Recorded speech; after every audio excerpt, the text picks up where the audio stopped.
Good morning, good afternoon, good evening, good night. Civil services forum में मैं आज आप लोगों का हार्दिक स्वागत करता हूँ। फ्रेंड्स, मैंने लंबे समय से लगभग 4 महीने से आपसे बातचीत कर रहा हूँ और आप लोगों का बहुत ही स्नेह मुझे मिला है। हालांकि स्नेह तो हमारे यूनिवर्सिटी और कॉलेज और साथियों के द्वारा भी मिलता रहा है और आज भी मिल रहा है। यह स्नेह समाज शास्त्र की सैद्धांतिक जो परिप्रेक्ष्य है उस पर मेरा थोड़ा बहुत अधिकार है और मैं अपने ढंग से उस समाजशास्त्रीय सैद्धांतिक परिवेश का या परिप्रेक्ष्य का या दृष्टिकोण का अध्ययन करता रहता हूं और आप लोगों के बीच में उसे पहुंचाता रहता हूं। अर्थात मैं चर्चा कर रहा हूं कि सिविल सर्विसेज एग्जाम के सोशियोलॉजी ऑप्शनल का जो तीसरा चैप्टर है वह बड़ा महत्वपूर्ण चैप्टर है, जिससे प्रति साल लगभग 2.5 से लेकर के 3 क्वेश्चन आते हैं और भारतीय समाजशास्त्र में जब से उनके सैद्धांतिक आयामों के माध्यम से समाजशास्त्र को जोड़ने का प्रयास किया गया है, जिस पर वेस्टर्न सोशियोलॉजी का बहुत ज़्यादा प्रभाव दिखता है, वो उसकी भी चर्चा में हमने की है सिलेबस में। आज जो मैं आप लोगों के साथ रूबरू हो रहा हूँ उसमें मूल रूप से समाजशास्त्र के जो थ्योरेटिकल पैराडाइम है, उस थ्योरेटिकल पैराडाइम में सबसे पहले समझने की जो आवश्यकता है वह है theory of evolutionism, that can be considered as the premier institutions, premier school in the field of social science, in the field of humanitary science or other sciences, except natural and pure science. Friends, sociology में evolutionary school का emergence या समाज में घटित प्रत्येक घटनाओं का वैज्ञानिक ढंग से अध्ययन करने की जो परंपरा शुरू हुई, उन परंपराओं के बीच ये परंपरा मूल रूप से फ्रांस में जो क्रांति हुई थी, सेंट साइमन, रूसो, दीदरो, दांते, ये सारे के दृष्टिकोण और खास करके आप देखेंगे कि रिफॉर्मेशन मूवमेंट है, रिनासा मूवमेंट जो यूरोप में है हुआ, या दुनिया के अंतर्गत जो भी घटनाएं हो रही थीं, उन घटनाओं का वैज्ञानिक ढंग से अध्ययन करने का कार्य कैसे किया जाए, यह दृष्टिकोण मूल रूप से अगस्त कुंट के मस्तिष्क में आया और उसी मन मस्तिष्क के आधार पर समाज में घटित घटनाओं का अध्ययन किया जाना शुरू हुआ, क्योंकि समाजशास्त्र समाज का विज्ञान है।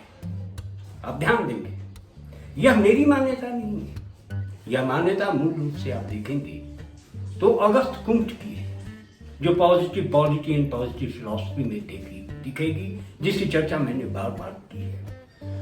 यह शब्दावली जो है, यह सेंटेंस जो है, हमारे और आपके बीच में उस समय आई जब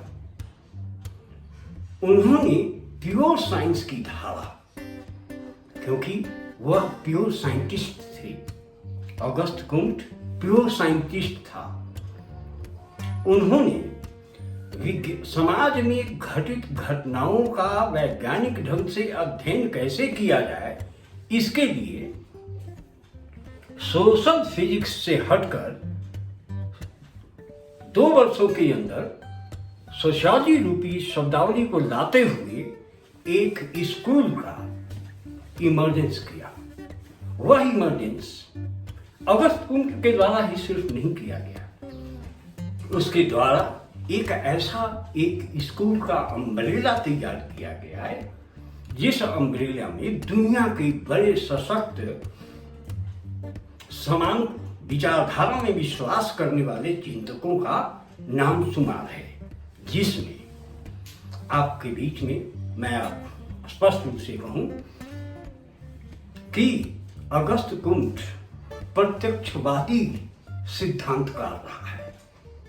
और प्रत्यक्षवादी सिद्धांतकार जो है वह किसी न किसी इंस्टीट्यूशन के माध्यम से समाज में घटित घटनाओं का अध्ययन करने का एक इन्वायरमेंट तैयार किया। उसी इन्वायरमेंट का एक रूप जो है वह हम आपके बीच में रखते हैं। लेकिन इसे रखने के पहले ये थ्योरी ऑफ कलेक्टिविटी में विश्वास करते थे और थियोलॉजिकल, मेटाफिजिकल और पॉजिटिविस्टिक जो सोसाइटी के डेवलपमेंट या नॉलेज के डेवलपमेंटल डायमेंशंस की चर्चा की है, उसके साथ दुनिया के माने हुए साइंटिस्ट हर्बर्ट स्पेंसर के द्वारा भी इनके चिंतन को अपनी राइटिंग में जगह दी गई। इसके साथ प्रोफेसर एल.एच. मॉर्गन और प्रोफेसर W.G. समनर, उसके बाद में फर्डिनेंड टर्नीस, E.B. टाइलर, न जाने कितने समाजशास्त्रियों का एक ऐसा सशक्त संग्रह और समूह बना, जो समूह जो है पूरे समाज विज्ञान को एक नई धारा देने का प्रयास किया है। इसको हम लोग कहते हैं थ्योरी ऑफ इवोल्यूशनिज्म या इवोल्यूशनरी स्कूल। इसकी चर्चा मैं आप लोगों के बीच में हल्के से ब्लैक बोर्ड पर करना चाहता हूं, क्योंकि theory of evolutionism, friends, a theory of evolutionism अर्थात इसे हम कह सकते हैं evolutionary school,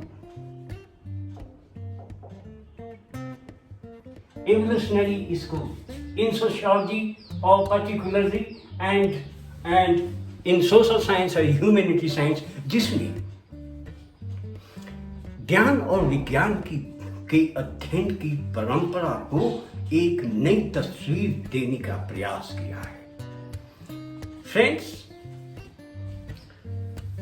the term evolution firstly interpreted in 1857 in the writing of Charles Darwin. Charles Darwin की राइटिंग में सबसे पहले थ्योरी ऑफ इवोल्यूशनिज्म उस समय आई जब यहाँ एक पुस्तक लिखी गई, जिस पुस्तक का नाम है होमो स्पेसीज के माध्यम से, ये अर्थात एक बायोलॉजिकल यूनिट है, ये बायोलॉजिकल यूनिट है, बायोलॉजिकल कॉन्सेप्ट है, बायोलॉजिकल टर्म है, ये देखने का प्रयास करें। मैं इसे स्पष्ट रूप से आपके बीच में एक एंगल के माध्यम से समझाता हूं। ये सोसाइटी है, ये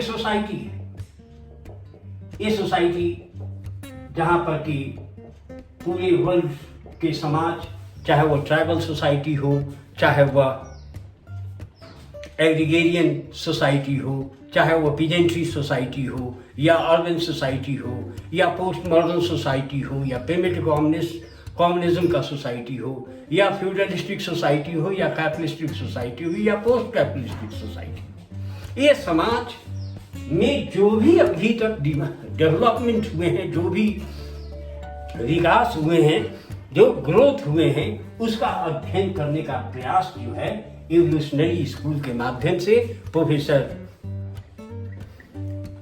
Herbert Spencer, professor Erich Morgan, professor EB Tylor, professor Ferdinand Tonnies और ऑगस्ट कुम्ट और न जाने और डब्ल्यू.जी. समनर, बहुत सारे समाजशास्त्रियों के द्वारा किया गया। मेरी मान्यता चुपके से यह है कि दुनिया का कोई भी साइंटिस्ट इस स्कूल के चिंतन को बदल नहीं सकता, नकार नहीं सकता, क्योंकि यह सोसाइटी के डेवलपमेंटल डायमेंशन को का अध्ययन करने का जो प्रयास किया गया है, उसका सबसे महत्वपूर्ण, सबसे मजबूत जो चैनल है, चेन है, जो कड़ी है, वह इवोल्यूशन है। यहाँ पर नेचुरल साइंस अर्थात बायोलॉजी ने जो थ्योरी ऑफ इवोल्यूशन जो चार्ल्स डार्विन के द्वारा, लेमार्क के द्वारा दिया गया या खींचा गया, वहां से होते हुए कैसे यह समाजशास्त्र की धारा में आया, इसका जिसे socio cultural aspect of the developmental dimension of social events is the subject matter of evolutionary school जो बिलीव करता है 5 धाराओं में। Number one, change takes place in society from graduality to gradually। समाज में परिवर्तन क्रमिक गति से होता है। The gradual development in society develops by evolutionary theoreticians like Herbert Spencer, Erich Morgan, E.B. Tylor, Ferdinand Tönnies, August Comte, etc. ये evolution जो है कई धाराओं से होता है। ये सभी लिबरल चिंतक हैं, ये उदारवादी सिद्धांतकार, सामाजिक सिद्धांतकार इनको कहा जाए तो किसी प्रकार की अतिशयोक्ति नहीं होगी। बहरहाल जो है वह change takes place in society gradually, number one. Number two, change takes place in society from simplicity to complicity. सरलता से जटिलता की ओर समाज में सदैव परिवर्तन होता है। यह मुख्य धारा है जिसमें विश्वास करता है सामाजिक विकासवाद का सैद्धांतिक आयाम। तीसरी मान्यता है कि change takes place in society from unilinear to multilinear dimensions. एक रेखीय से बहुरेखीय धारा में जो परिवर्तन होता है वह विकासवाद की तीसरी मान्यता है। चौथी मान्यता है जो बहुत महत्वपूर्ण मान्यता है, जो समाज की पूरी तस्वीर बदल देती है। अब तक की जो तस्वीर थी समाज में, उस तस्वीर को बदलने का प्रयास किया है। यह चौथी धारणा जो है वह कहता है कि the existence of any unit of society cannot be destroyed। कहता है कि the existence of any unit of society cannot be destroyed, only change takes place in the form of the unit, not content of the unit।